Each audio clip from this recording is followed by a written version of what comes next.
እንደዛ እየመሰለኝ ወላሂ ቤታዬ ወላሂ ልሻለሁ ወላሂ ስናገሩ ቀድመሽልኝ ገባሽ። እኔማ ውሸት ነው ብዬ ልቀጠቅጣቸው ነበር ውስጤ እግዚአብሔርን በቃ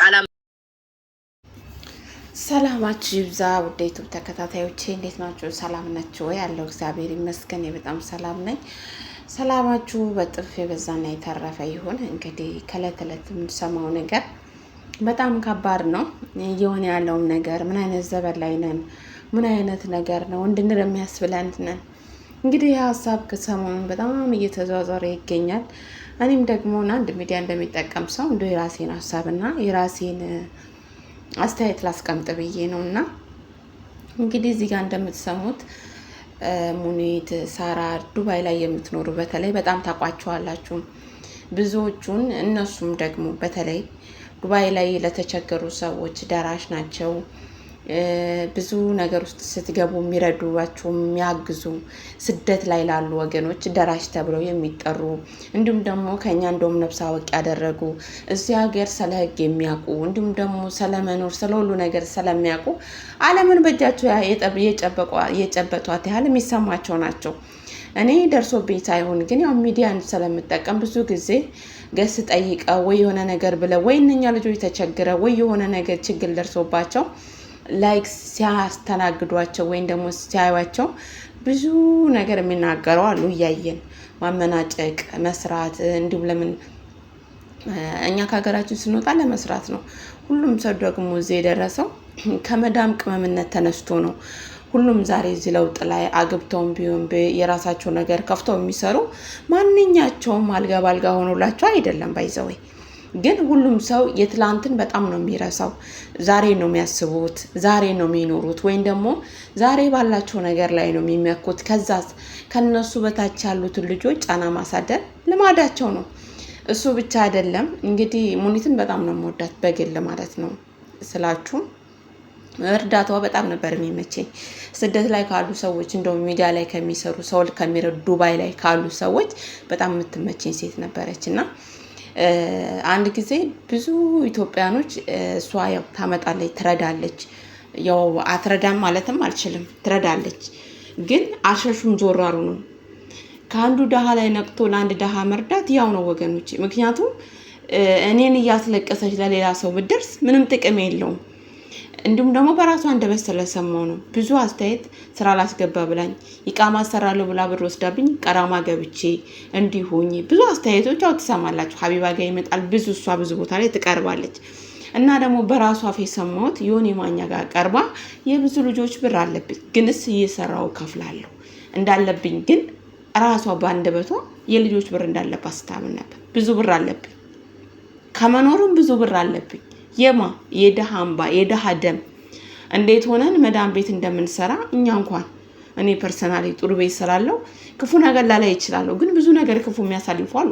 ሽንት ቤት የሚተኙ መተኛ የሌላቸው ኩሽና የሚያድሩ የማይበሉ ጋይስ፣ በዚህ በሙቀት መቀየፍ የሌላቸው ብዙ ጫና እያደረባቸው ቤተሰብን ለመለወጥ ኑሮን ለማሸነፍ ወጥተው ግን እንደዚህ ደግሞ የራሳችን ዜጋ ሲጫወትብን ከባድ ነው።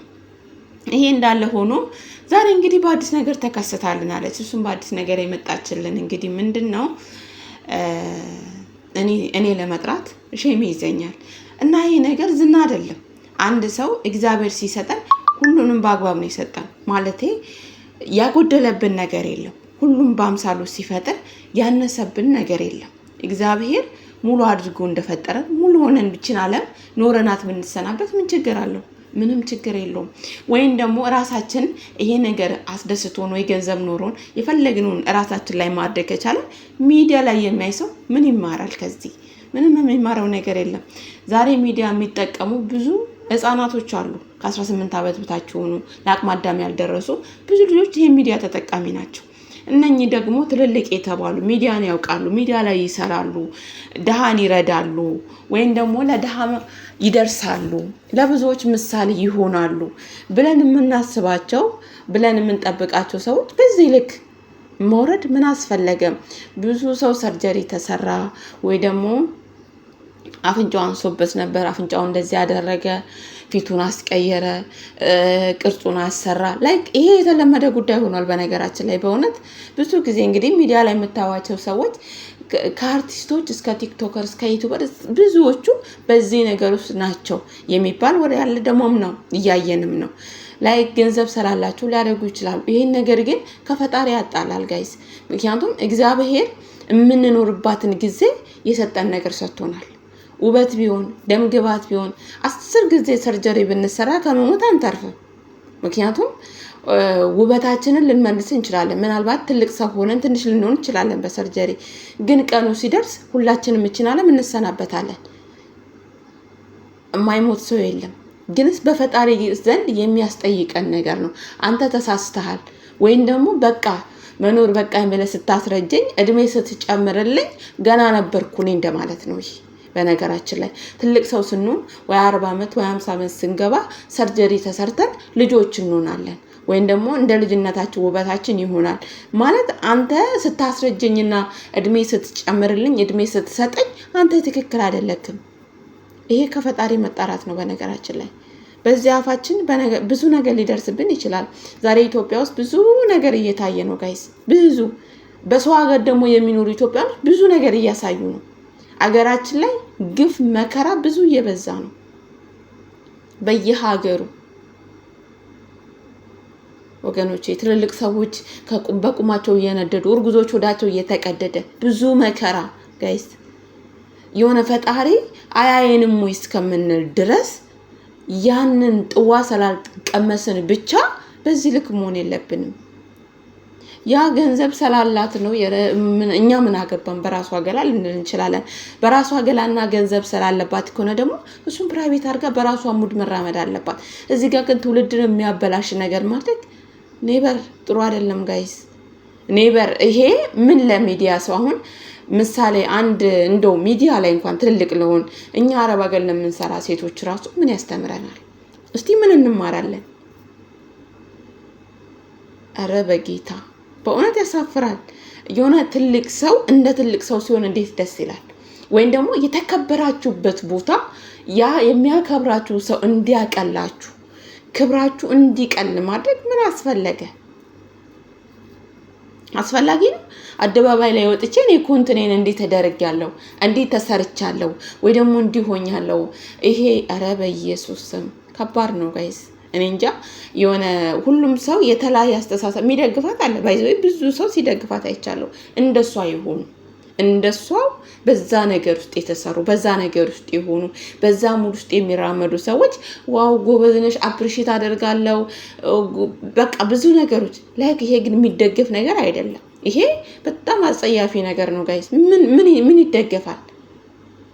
እስቲ ቆይ ገንዘብ ካላት በዚህ ልክ ሄደው አረ በጌታ ስንት የተራበ ባለባት ሀገር አይደለም ምን እንደው ይሩቅ ሀገር ከምንድ ኢትዮጵያ ወይም ደግሞ ስደትን እንጀራን ፈልገው መጥተው በያጃዛ ቤት የሚራቡ ስንቶች ናቸው?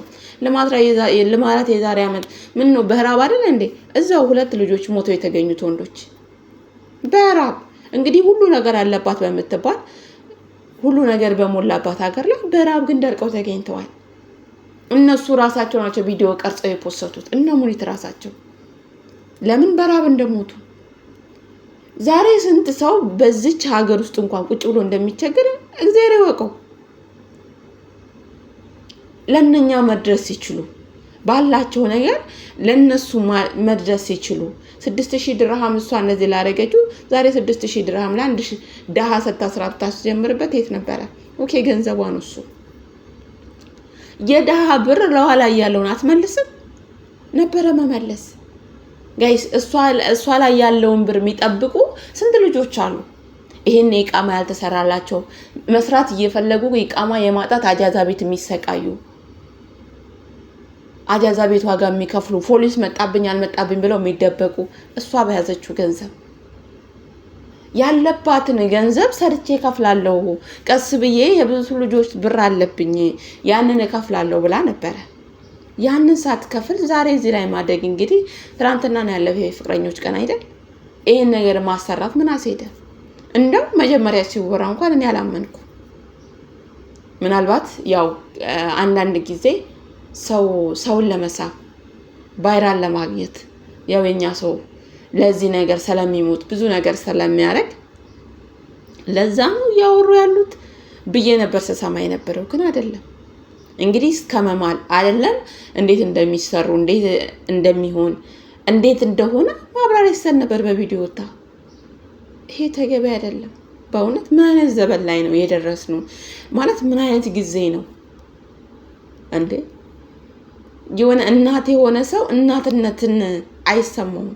እናት የሆነ ሰው ነገ ልጆቼ ከኔ ምን ይማራሉ? ይሄ ሚዲያ እኮ ልጆቼ ይጠቀማሉ፣ ልጆቼ እኮ ያያሉ፣ ልጆቼ ነገ ምን አስተምራቸው? ጥሩ አሻራ ጥሎ መሄድ እኮ ትልቅ ነገር ነው። ሚዲያ ደግሞ የሚቀመጥ ነገር ነው። ሚዲያ በጣም የብዙ ሰዎች ህይወት በዚህ ሚዲያ እንደተበላሸ መቼም እናንተ ትፈርዳላችሁ። ምክንያቱም ብዙ ቪዲዮ ተቀምጦ ያ ቪዲዮ ደግሞ ታገቡ ወዲህ ወይ ራሳቸው ላይፍ ተስተካክለው ሲኖሩ ያ ቪዲዮ ይፖሰትባቸዋል። ከዛ በኋላ ያ ትዳር ይፈርሳል፣ ወይ ያ ሰው ይሞታል፣ ራሱን ያጠፋል፣ ወይ ደግሞ የሆነ ነገር። በቅርብ እንኳን ስንቶች ናቸው ራሳቸውን ያጠፉት ታዋቂ ሰዎች። በየቤቱ ደግሞ ተደብቀው የሚያለቅሱ ቤት ይፍታው።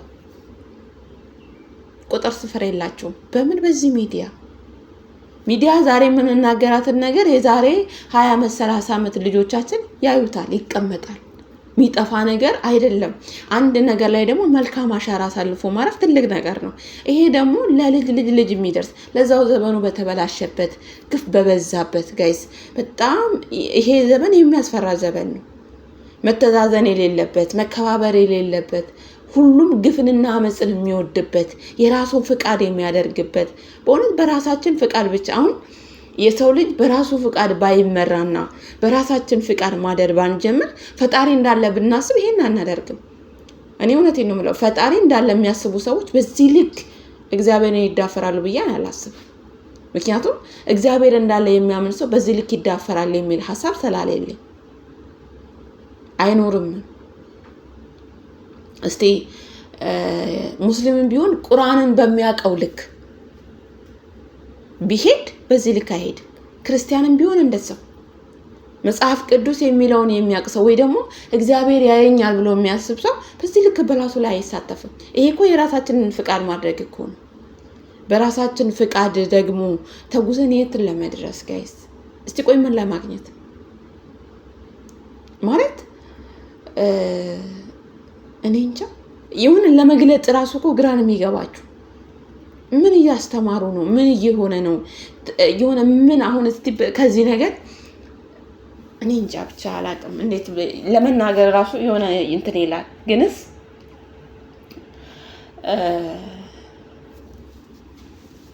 እኔ እንጃ። እግዚአብሔር አምላክ ለእያንዳንዳችን ወደ ራሳችን ይመልሰን፣ ማስተዋል ይስጠን። በቃ ማስተዋል ይስጠን።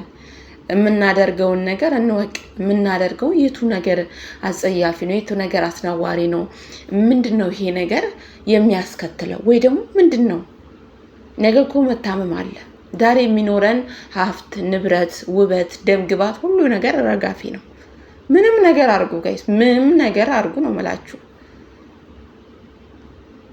ሰርጀሪ ይሁን ብር ስላላችሁ ሜካፕ ይሁን ላይክ ብዙ ነገር ንብረት፣ ሀብት፣ ሁሉ ነገር ጊዜያዊ ነው። ሁሉም ረጋፊ ነው። እኛ ስንሄድ ሁሉን እኩል የሚያደርገው ይሄ መሬት ነው። አንድ ሳጥንና 40 ክንድ መሬት ይዘን ለምንሄደው በዚህ ልክ ግን ራሳችን ትውልድን ለማጥፋት ጥሩ አይደለም። ትውልድ ይጠፋል። የዛሬ ሰው ደግሞ በሚያየው ነው የሚመራው። በእውነት ነው የምላችሁ። የዛሬ ሰው በሚያየውና በሚሰማው በቃ ሚዲያ ላይ የሚታይ ነገር ብዙ ሰው ይተገብረዋል። ኢትዮጵያ ውስጥ ቲክቶክ እና ሌላ ሚዲያዎች ሳይስፋፉ ግድያ እንደዚህ አልነበረም። እውነቴን ነው የምላችሁ። ግድያ ይሄን ያህል አልነበረም። እኛ በተወለድንባት እድሜ እንኳን ሰላም ነበረ። ጦርነት ሊኖር ይችላል፣ ግን ሰው ልጅ በአደባባይ ቪዲዮ ደቅኖ ይገላችኋል። ቪዲዮ ደቅኖ ያርዳችኋል። ቪዲዮ ደቅኖ ያቃጥላችኋል። ጌታን ነው የምላችሁ። ይሄ እኮ የሆነ ሴጣናዊ ነገር እኮ ነው። ቪዲዮ ደቅኖ የፈለገውን ነገር ያደርጋል።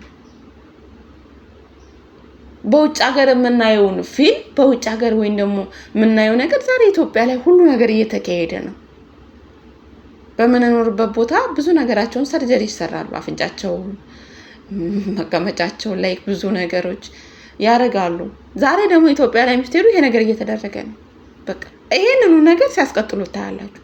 ይሄንኑ ነገር አድርገው ታያላችሁ። ኢትዮጵያዊነት የሚባል ነገር ጠፋ።